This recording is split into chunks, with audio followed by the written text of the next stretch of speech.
Hello and welcome to Runkle of the Bailey. My name is Ian Runkle. I'm a Canadian criminal defense and firearms lawyer. One of the cases I've been following is the case of GWACS Armory and their lawsuit against KE Arms, Russell Fagan, Sinistral Shooting Technologies, Brownells, and Sean Nealon. Now, if you've been watching my commentary, you know that my thoughts on this are that it's not going so well for GWACS. They're making claims that don't seem to make any sense. They're saying, hey, these are protected trade secrets, but they've been willing to email them out to everyone who just asks. And that not going so well is going to continue because we've got an update on this. And yeah, I got some thoughts. The court has some thoughts too. So let's have a look. So what happens here is that GWACS Armory is asking for a protective order, gag order, and sanctions because they're saying, well, this information about the court proceeding was released to the public and people are saying mean things about us online. Let's have a look at how the court responds to that. So before the court is plaintiff GWACS Armory LLCs, and they're just going to call them Armory from here on, which is probably for the best because I still think GWACS is a terrible brand name. Motion for a protective order, gag order, and sanctions against defendants out of state counsel. Armory claims defendants have publicly disclosed confidential information in violation of a prior protective order and are otherwise attempting to prejudice Armory in the eyes of the public. Armory, however, fails to point to a single piece of evidence that was properly designated as confidential and, itself, publishes a deposition it asserts should not be disseminated. The court further finds that the extraordinary relief of a gag order is not appropriate in this case. Now, I previously covered how they had all of this information that they're like, this is super secret. And yet they filed it with the document, like with with the motion to ask that it be protected, which is not smart. That is, in fact, yeah, if you want something to be kept secret, you don't file it as a public court document. It's just not a good strategy. And you especially shouldn't do that in a case that is entirely about protection of trade secrets. That is the kind of case where you really want to be careful and mind your P's and Q's about how you're dealing with secret information, right? Because you want to be able to show, hey, I'm doing a good job with those secrets. Yeah, when the court also says fails to point to a single piece of evidence, that's a pretty damning condemnation. All right, let's continue because it keeps getting spicy.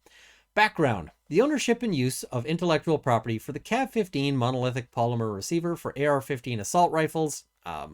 Yeah, I'm not sure I like that descriptor, but whatever, is at the center of this dispute.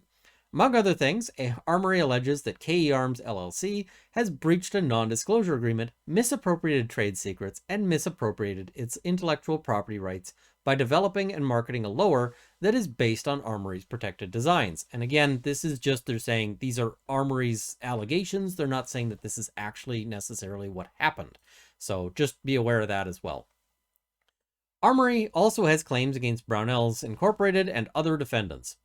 KEA, meanwhile, asserts that it has done nothing wrong and alleges that Armory committed various torts by informing KEA's customer, Brownells, of its claim before the lawsuit was filed. And so that's a sort of countersuit there. Non-party Carl Casarda has previously filed a declaration in this litigation as the owner and manager of InRange LLC, another non-party. Now, Carl Casarda runs InrangeTV, which is a YouTube channel which is far more successful than mine and has a lot of interesting content, so go check it out. According to Casarda, InRange is an online video program dedicated to the study of firearms, shooting, gun culture, and history.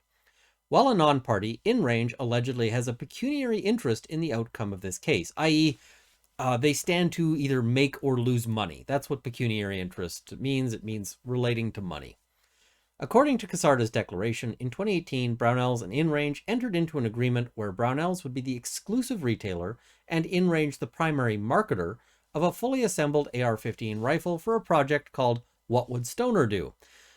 According to Casarda, InRange will receive 5% of the retail purchase price for each firearm using the What Would Stoner Do designation. So that seems to me to make out a pecuniary interest, right? KE Arms is manufacturing the polymer lower for this rifle.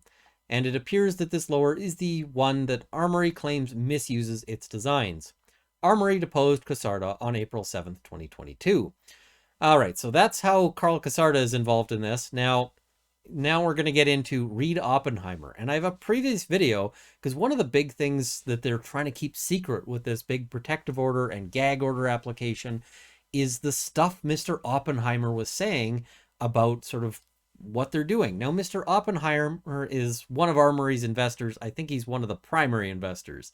So at his May 27th, 2022 deposition, Oppenheimer testified he was funding the instant litigation because he was an Armory investor, felt it was the right thing to do, and had a lot of confidence in Judd Gudgel. And I'm not sure why. He doesn't seem like the sort of guy to have confidence in, but Oppenheimer is the money guy here. And yeah. So Oppenheimer further testified he did not attend any of the business or annual meetings for Armory and described his involvement with Armory as remote, passive, and obscure. When asked whether he would provide additional investment to Armory in order to conduct research and development of the CAV-15, Oppenheimer replied, probably not, because he did not like AR-15s. And this was information that they wanted to keep secret. And when you see the court putting it in their decision, you can tell how that's going. So, yeah. Similarly, when asked whether he intended to continue to invest in Armory, Oppenheimer replied no, because he did not like the AR-15 business, semi-automatic weapons. Likewise, in response to whether he would have been interested in investing further in the AR-15 in April 2015, Oppenheimer stated no, and agreed that this was because he had a personal distaste for the AR-15 market.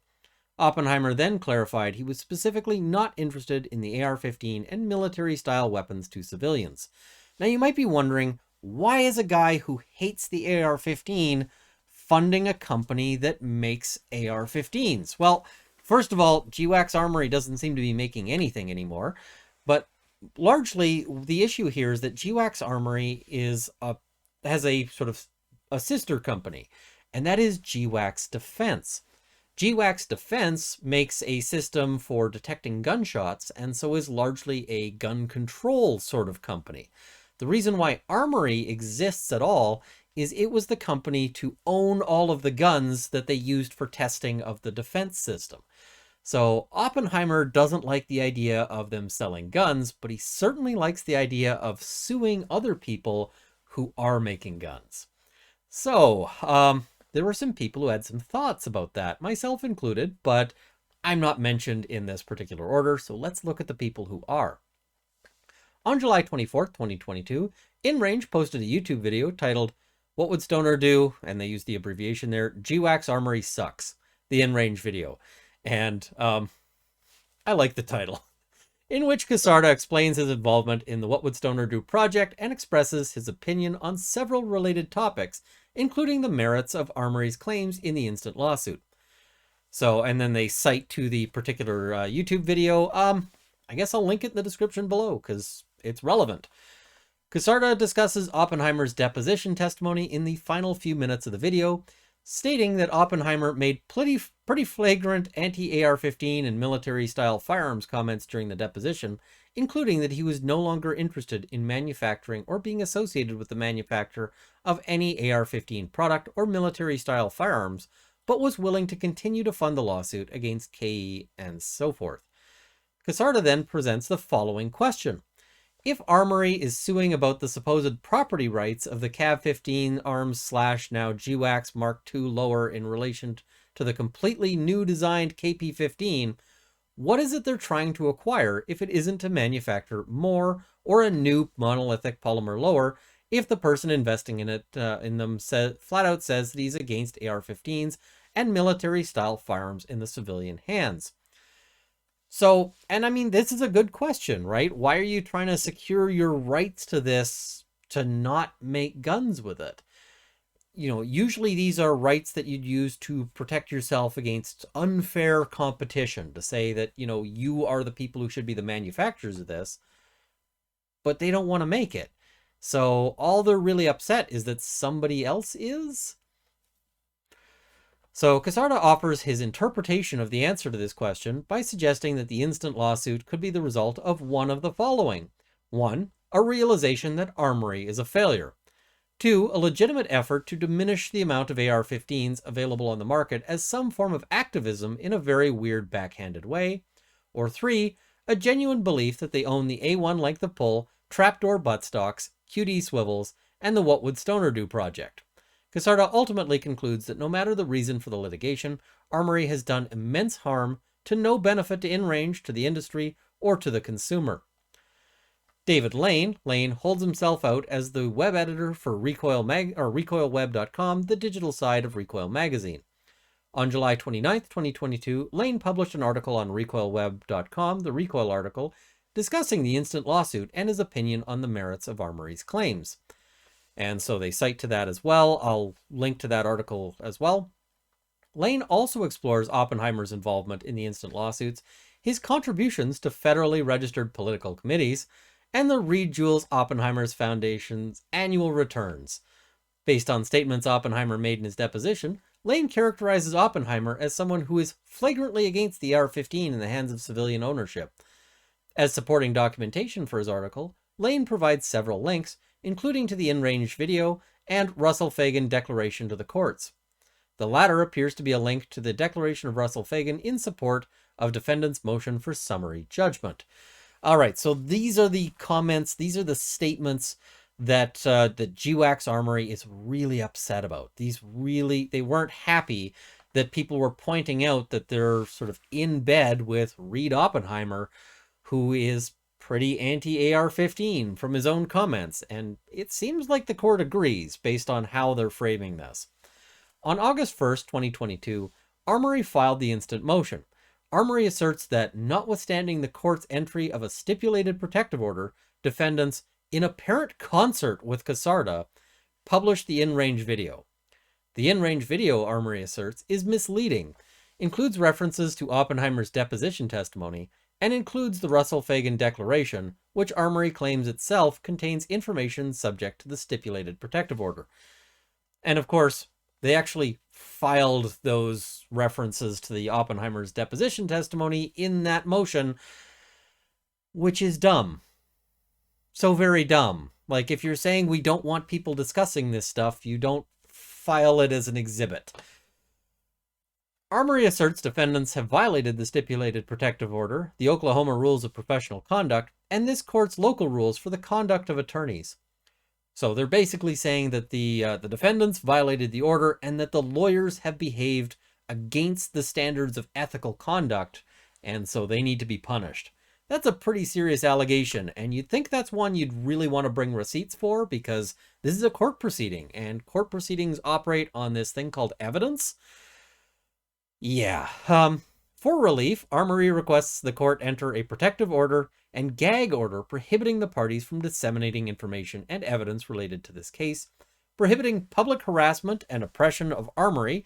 Now, that's a bold ask because, I mean, members of the public who are not connected to the litigation have the right to have opinions, right?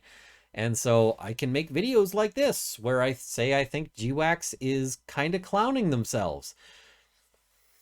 Yeah, that's really broad. And/or Oppenheimer, and prohibiting the use of evidence and information in this case for any purpose other than this litigation. Armory also asks for appropriate sanctions against defendants' out-of-state counsel. All right, so analysis. We're going to get into the court's discussion of what they think is going on here. Despite its repeated, generalized statements of protective order violations, Armory has offered no evidence that any protected information has been misused or disclosed. Remember how I said that this is a court proceeding and, they operate on evidence? It's a good idea to bring some when you're going to a court proceeding. And failing to do so is really sort of basic level, like, this is such a fundamental screw up. You need evidence. And surely if they had some, they would have brought it, but yeah. For example, Armory complains that the InRange video and Recoil article linked to the Russell Fagan declaration, which it says includes information subject to the protective order. Armory then goes on to cite drawings attached to the declaration and the transcript of Armory's 30 sub B sub 6 deposition. Armory also complains that the defendant's counsel provided Casarda with a copy of the Oppenheimer deposition transcript.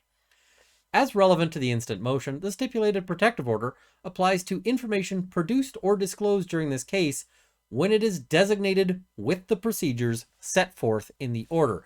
This is really important. Basically, in order to have the protective order apply to any document that is in this proceeding, there's requirements. There's stuff you gotta do in order for it to qualify. And let's see if they followed those requirements, shall we? The order then goes on to provide methods by which a party may designate information as confidential and subject to its non-disclosure provisions. So the protective order wasn't to cover everything, it was to cover things that were designated by one of the parties as confidential. Something that they're saying, listen, this particular information is secret and needs to not be sent out to the world. And so a party supplying a document may mark the pages of a document containing confidential information with one of the following legends: confidential, confidential subject to protective order, highly confidential, or highly confidential subject to protective order. And there's a little footnote here. For depositions, the process is a little more involved, but the end result should be that any transcript containing confidential information will bear one of the following conspicuous legends and contains confidential information or contains highly confidential information. So once such information has been designated confidential, it may not be used by any person other than the supplying party for any purpose other than conducting the above captioned litigation, and in no event shall such information be used for any business, competitive, personal, private, public, or other purpose. Even for use in the litigation, the dissemination of the confidential information is prescribed by the terms of the order. So all you have to do is have your document stamped with the right thing, right? That's all you gotta do. It's so easy. You just go and buy a stamp, and or you just use a little more printer ink, or even write it out by hand. This isn't hard at all. This is about to be really embarrassing. Despite its bold assertions of a violation, Armory does not point to a single disseminated page marked confidential, either in the Russell-Fagan Declaration, the Armory deposition transcript, or the Oppenheimer deposition transcript. Indeed, Armory itself has published portions of the Oppenheimer deposition transcript by publicly filing them with its motion.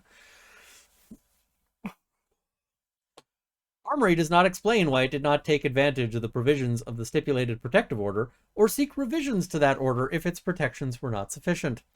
Armory further has taken no effort to ask the court to seal the Russell-Fagan Declaration, which has remained publicly available since July. They didn't even bother to stamp the documents. Like, that was all that was needed for them to be protected, and they just never got around to it. But not only did they never get around to it, as mentioned, they published them by filing them with the motion, which I have a previous video mocking them for. And I'm mocking them for it again because it is clown shoes behavior. Like, this is terrible. This is so bad, and I just can't explain how sloppy this is. All right, so the other thing is that if you have a protective order or something like that in place, you should really be trying to, if there's an issue with it, like let's say you're saying, listen, we've got this protective order. It lets us, deal with stuff that we're filing, but it doesn't help protect us against, say, Russell-Fagan's declaration because that was filed by Russell-Fagan. You're expected to go back to the court and say, hey, listen, there's stuff in there that really should be covered by the protective order. You're expected to go to the court in a fashion like ahead of time. You're expected to identify these problems and deal with them, not let them explode and then complain that they did. So this is also really an own goal by GWACS, who really doesn't seem to have just figured out which direction this particular sporting event should be played in. There is simply nothing about the stipulated protective order that restricts the dissemination or use of the non-confidential material Armory cites. And the reason why it's non-confidential is that they didn't bother to declare it as confidential, which would have been as easy as just writing something on it or stamping it. That's all it took. Whoops. Yeah, if you don't ask for it to be marked confidential, then it's not confidential, guys.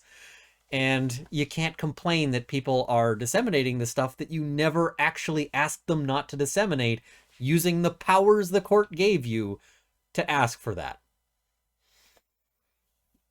Oh, yeah. In its brief, Armory generally cites the ability of a person from whom discovery is sought to move for a protective order to protect a party or person from annoyance, embarrassment, or oppression. However, the relief Armory is seeking does not appear to be the entry of a new protective order, e.g. requiring that confidential information not be revealed or be revealed only in a specific way, nor is Armory seeking an order otherwise altering the manner of discovery or allocating its expense. Instead, as discussed below, the meat of Armory's request is for a gag order. To the extent Armory is seeking any relief from discovery under Rule 26, such motion is denied for the failure to show good cause. Ah, this is fun. So, Armory has not shown a sanctionable violation of the rules governing attorney conduct. And you knew this is where they were going to go on the sanctions issue, because they've already said, hey, you guys failed to declare anything to be confidential, so revealing it isn't likely to be a breach of attorney conduct. But let's look at the analysis because it's fun. Armory next appears to invoke the court's inherent power to sanction attorney conduct, citing a bunch of rules. And Oklahoma Rule 3.6 generally prohibits a lawyer from making an extrajudicial statement he expects to be publicly disseminated and that will have an imminent and materially prejudicial effect on the fact-finding process in a jury trial. Oklahoma Rule 8.4 defines professional misconduct by a lawyer as including violating the rules of professional misconduct, engaging in conduct involving dishonesty, fraud, deceit, or misrepresentation, or engaging in conduct prejudicial to the administration of justice. So, basically, these are rules that say you can't make public statements that might taint the jury pool, and that makes sense, right? The lawyers have some restrictions on that. The case should be litigated in the courts rather than in public opinion. Now, here's where they're going to run into a real problem, is the next paragraph. This is where they're going to have one of those evidence problems again, because evidence is what we do here. Yet Armory does not point to any statements made by opposing counsel or any evidence of actions taken by them. If you want them to be punished for statements they're making, you gotta show that they actually made a statement. Like, that is kind of basic stuff here, right? At most, Armory alleges that defendant's counsel admitted that they provided Casardo with Oppenheimer's deposition transcript because he asked for it, an allegation defendant's counsel denies as patently false. Again, this relates to a transcript that Armory has not designated as confidential and has been publicly filed of record. So, when they filed it publicly, it's going to be really hard for them to turn around and claim that it's secret, and I already mocked them for it. But it's still funny, so we're going to keep doing that until it stops being funny. And I don't know when that'll be, because, oh my god, how do you make this mistake? Armory has offered the court no evidence indicating sanctions are warranted against defendant's counsel. And when you're asking for punishment of the other lawyer, you want to bring receipts. Like, this is not a place where you just ask because you want it. Like, you really need to actually back that up with something other than just wishful thinking. So, defendant's counsel states that they did provide excerpts of the Oppenheimer deposition to their clients, the defendants, just not to third parties. Okay, no issue with that. Part 3. Armory is not entitled to a gag order. The relief Armory really seeks is a gag order. Armory asks the court to prohibit the parties from disseminating any information about the case, confidential or not, to order the public in general not to harass or oppress Armory or Oppenheimer, and to prohibit the use of any evidence from this case for any purpose other than the prosecution of this case. Armory asserts such extraordinary relief is justified because defendants have engaged in a smear campaign to harass and oppress Armory and /or Oppenheimer, to prejudice Armory's ability to have a fair trial, and to seek their own public justice. Now, when the court calls this extraordinary relief, I don't think they're mincing words here. This is a big deal to try to restrain everybody's speech in this fashion. The U.S. has very strong First Amendment principles, and this is really asking the court to cut those down quite a bit. Specifically, Armory contends that defendants acted in apparent concert with Casarda in publishing the InRange video, which also resulted in the publication of the Recoil article. According to Armory, the InRange video misrepresents the facts and mischaracterizes Armory's claims, misleading the public, including potential jurors, about the case.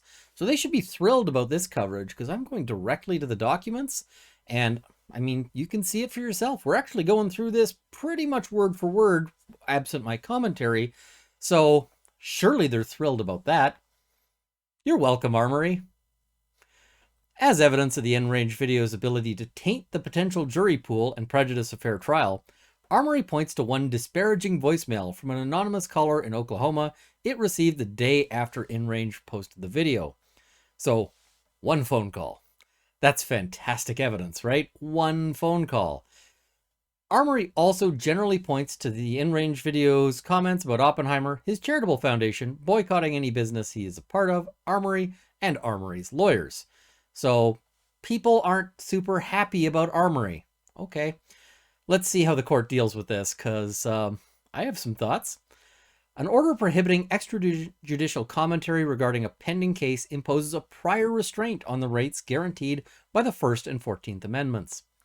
In the 10th Circuit, a party seeking to impose a gag order on any trial participant must show there is a reasonable likelihood that media attention or extrajudicial commentary will prejudice a fair trial. Not a possibility, not a maybe. You've got to get to a reasonable likelihood. That's more than one voicemail from one angry person. Stated differently, the moving party, so in this case that means Armory, must demonstrate a reasonable likelihood of prejudicial news which would make difficult the impaneling of an impartial jury and tend to prevent a fair trial. Now, I don't know if you noticed sort of how the standard just got more serious. Because when we're talking about a reasonable likelihood of affecting things, okay, what does that mean? Oh, now they're noting what that means. It has to create a difficulty in impaneling an impartial jury. Now keep in mind, we run jury trials for things like the O.J. Simpson trial, and Depp v. Heard, and Rittenhouse. And those cases got a lot of coverage. And yet they managed to find a jury and, hopefully an impartial jury. There's no indication that they weren't. So if we can find a way to impanel an impartial jury, does GWACS Armory really think that they are Johnny Depp? Is that how they're rolling on this one? I don't see it. Actually, I think I've got the wrong party here. They think they're Amber Heard. And I see some similarities, but let's carry on. In determining whether a reasonable likelihood of prejudice exists, and whether an order restraining speech is justified, the court should consider A, the nature and extent of pretrial news coverage, B, whether other measures would be likely to mitigate the effects of unrestrained pretrial publicity, and C, how effectively a restraining order would operate to prevent the threatened danger. Taking each factor in turn, the court concludes Armory has not satisfied its burden for the imposition of a gag order on trial participants, much less other non-parties. And they're going to explain why, and it's going to be fun. So let's dig into this. Pretrial publicity. There is no evidence this matter has been publicized by any local news sources. The only media attention Armory identifies is the InRange video and the Recoil article, which the court finds insubstantial. And, sorry to InRange here. I don't think it's really a slight here. They're just noting that in the sphere of things, there are literally billions of people in the world. And InRange has big reach for a YouTube channel, but that doesn't mean that they're, it's not quite as big as any of, say, those trials that I just mentioned, right? So they're citing cases that find the extent of pretrial news coverage was insubstantial, where 3 media sources had published articles related to the lawsuit. The lack of coverage by any local news sources kind of indicates that this isn't a story that's been picked up in Oklahoma at all. It's just a story that's been of interest to sort of us internet weirdos. And that's not the test. Armory correctly notes the InRange video and Recoil article are accessible to millions of people. And I'm just going to look briefly at the this footnote here. Armory citations to Seattle Times and Reinhardt are inapposite, i.e., they're dumb, they're bad. Unlike the gag order, Armory requests a protective order pursuant to Rule 26, prohibiting dissemination. I'm going to skip ahead. Is not the kind of classic prior restraint that requires exacting First Amendment scrutiny. So that's sort of what they're citing here. Thus, a protective order can be issued if 1, the order is limited to the context of pretrial civil discovery, 2, it doesn't restrict the dissemination of the information gained from other sources, and 3, there is a showing of good cause as required by Rule 26. And they note, this is exactly the sort of order Armory already obtained in the stipulated protective order. As noted above, Armory has failed to demonstrate that an additional protective order is needed. And you know one of the big things for why they can't demonstrate that an additional protective order is needed? Because they didn't even use the first one, right? They didn't do the things. And so if you want to say that you need more tools, you have to actually use the first set. You can't just not do that and then complain that it's not working when you don't do that. All right, continuing on. As is anything public or posted publicly on the internet. So that's some judicial snark. Hey, they correctly note that it's accessible to millions of people. And she's like, yeah, of course it is. It's on the internet. But that's, that can't be the test, right? So nonetheless, Armory fails to show the InRange video or recoil article reached members of the potential jury pool, let alone irreparably tainted them. They can't even show that people in Oklahoma who might be the jury pool saw it. Remember that evidence thing I've been talking about? Once again, the court is going, it would have been really nice if you brought some to this evidence party that we're having. Pretrial publicity, even pervasive adverse publicity, does not inevitably lead to an unfair trial. Think again of trials like, Rittenhouse, O.J. Simpson, and so forth. The publicity that was out there about these individuals was pervasive and adverse, and they were acquitted.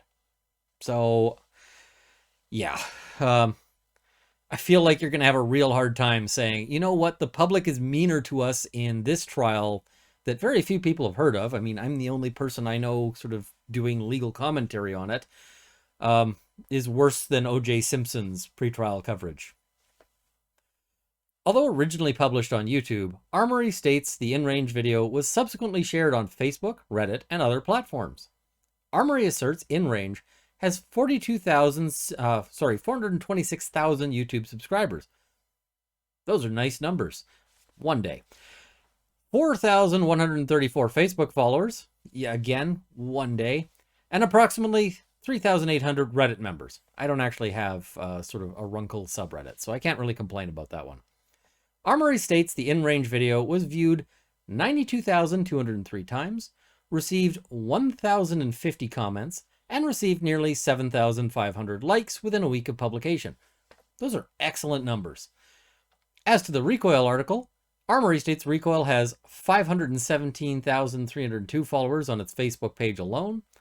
Significantly, there is no evidence connecting InRange's or Recoil social media participants with the potential jury pool in this case, which is kind of what you want to do, right? Because if you could theoretically have a 2 million subscriber channel and every single one of those subscribers could be overseas and not in Oklahoma, you got to actually present that this affects this specific jury pool, not just throw out some numbers and hope. For example, Armory presents no evidence on the number of InRange's 426,000 YouTube subscribers or Recoil's 517 and 302 Facebook followers, if any, who are either registered voters in one of the counties that make up this district or are licensed drivers in Tulsa County. Because you'd want to do that research before you bring an application to the court wherein you ask for sanctions against the other lawyer and for remedies that the court quite properly describes as extraordinary. The whole thing about extraordinary claims require extraordinary evidence? Well, you make a big ask, you should bring big evidence, not just, hey, I'm going to make a big ask based on supposition and maybe it's possible. Likewise, there is no evidence that any of the YouTube users who made disparaging comments about Oppenheimer, Armory, and /or Armory's counsel are part of the jury pool, and in any event, the total number of commenters, whether 1,050 or 1,125, is insignificant. And the court notes, the most current data indicates the InRange video has been viewed 124,000 times, has 1,125 comments, and has 9,000 likes. Guys, just as a pro tip, just a little wee pro tip here. Did you really want the court to view the InRange video? Because that's clearly what happened. You cited the video and the court clearly had to check it out. You made them watch the video, dudes. You made them watch. Why? Why would you do this to yourselves? Yeah, these guys score own goal after own goal after own goal. So, congratulations, Carl. One of those views is clearly the court in this case. It's the funniest thing I've ever seen. Oh, man. I'm probably exaggerating there, but it's really freaking funny that they did that to themselves. Good work, team. Good work. You are... This is some fantastic lawyering, guys. Just fantastic. Yeah. All right. So, carrying on. Because the pretrial publicity is insubstantial and Armory has failed to connect the scope of the speech at issue with the potential jury pool, the pretrial publicity factor weighs against the imposition of a gag order on the trial participants in this case. Yeah, this is not going well for Armory. Other available measures to mitigate the effects of unrestrained pretrial publicity. So this means basically, are there other things that we could do instead of a gag order? Because a gag order is a really big deal. And, you know, why would we go for the really heavy stuff that implements those constitutional protections if we can do something that's less serious? So the court concludes there are protective measures short of prior restraint available to address Armory's concerns and guarantee a fair trial. These measures include such possibilities as a change of venue, trial postponement, a searching voir dire, emphatic jury instructions, and sequestration of jurors. And really, do you think any of this is going to be necessary? Because, like, anything special? Because really, there's already going to be a voir dire on the jury pool. And there's already going to be jury instructions that say you need to disregard any media coverage or any YouTube videos you might have watched, including this one, right? So why is this not good in this case when it's been fine in all sorts of other cases that you've seen in the news? Armory fails to address whether any of these measures are appropriate in this case, and the undersigned makes no finding as to what the court may find appropriate once voir dire has occurred. For purposes of this order, it is sufficient that Armory fails to explain why these measures, if warranted, would be inadequate to address any adverse trial publicity. You just didn't do the thing you have to do. You know, there's a legal test here. You have to tell the court how it's met. And if you don't, then you don't get the prize. Again, fantastic lawyering going on. It's just amazing. All right, so at the time of trial, the potential jury pool will also have to go through extensive voir dire conducted by this court, in particular in the area of pretrial publicity, that will assure that a fair trial and impartial jury will be selected to hear this case. Effectiveness. Regarding the effectiveness of a gag order in preventing the alleged danger, the court notes the information Armory seeks to restrain was first publicized on July 24th, 2022, and the trial date in this case is March 20th, 2023. As Justice Kennedy once stated, a statement which reaches the attention of the veneer on the eve of the voir dire might require a continuance or cause difficulties in securing an impartial jury, and at the very least could complicate the jury selection process. Exposure to the same statement 6 months prior to trial would not result in prejudice, the content fading from memory long before the trial date. And also, because it's so long before the trial date, it's stuff where you can address it, you know, through the voir dire process. You can address it through all of those other measures that were noted. Here, the InRange video and recoil article will be over 6 months old by the time of trial. Moreover, it appears interest in the InRange video has waned over time. This is a smart judge. This judge comes to play. This judge also, I'm thinking, has been on the internet for more than a couple of minutes. So let's see what she's doing here. Since the initial interest spike during the first week of publication over 4 months ago, the InRange video has only been viewed an additional 31,797 times, liked an additional 1,500 times, and commented on 75 more times. And that's actually surprising longevity for a video. I'm just going to say that is a video that is continuing to get more interest than you'd expect. And so they cite a case where they say, unlike cases in which trials swiftly followed a widely reported crime, over 4 years elapsed between Enron's bankruptcy and Skilling's trial. Media attention had diminished somewhat over those years, and juror prejudice could not be presumed. Now, just to talk about this kind of thing is the initial time a video is out is sort of the magic hours. And basically, so I published my first video on the GWACS case, and it's got about 65,000 views, which is not bad. I mean, for me, that's pretty solid. And I can tell you that 93% of those views came in the first 2 weeks. So 2 weeks, 97% or 93% of the views, and then the remaining 7% is all of the time since then, which is much longer than 2 weeks. Videos tend to have this sort of path where they go up right away, and then YouTube stops pushing them because they're no longer current, and you get much less viewership over time. That's just the normal course of things. So, in any event, the information that Armory seeks to restrain has, by its own admission, already been publicized. Although not wide-reaching, such information is still in the public arena, and the court cannot suppress access to such information, especially not when GWACS Armory is busy publishing it themselves. How's the court supposed to enforce a gag order when GWACS Armory is doing their best to undermine their own application for a gag order? But, yeah. Thus, the effectiveness factor also weighs against the imposition of a gag order on the trial participants in this case. In sum, all the relevant factors weigh against the imposition of a gag order. Armory has failed to prove a reasonable likelihood that media attention or extrajudicial commentary will prejudice a fair trial.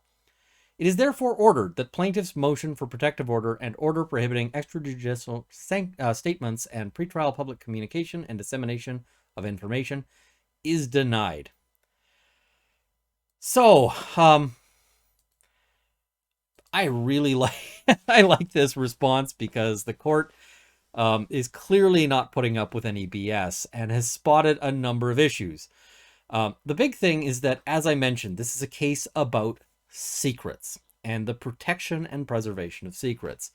And what GWACS Armory has really managed to do is light a flare right over the issue of their sloppy protection of secrets by failing to even just have the papers stamped. Like, come on, how much is a custom stamp? Like $50 maybe? You're going to lose these issues on $50? This is just careless. It's sloppy. It is, and the fact that they have no evidence on any of these points means that they shouldn't have brought the application in the first place. They shouldn't have made this motion. And the funniest part, the absolute funniest part, is that they got Carl Casarda's video another view. And that's the judge. Why? Why? I mean, watch the video. I will link the video. I think I already said I'm going to link the video in the description below. Watch the video. He tears their claims apart. Just rips them a new one. And now the judge had to watch that. What are you doing, guys? What are you doing? Don't put that in front of the court. All because you got hurt feelings. All because you got hurt feelings. It's it's something to watch, I will certainly say. There has been some really interesting lawyering going on the GWACS Armory side. And I mean, just don't know what to make of it other than to say, wow. Wow. Anyway, I guess that's the latest in GWACS Armory and KE Arms and so forth. I'm stunned. And especially considering that, as I mentioned before, there appears to be a tie between counsel on this matter and the original underlying screw up that creates some, some further concerns. I mean, yeah, this is a baffling case.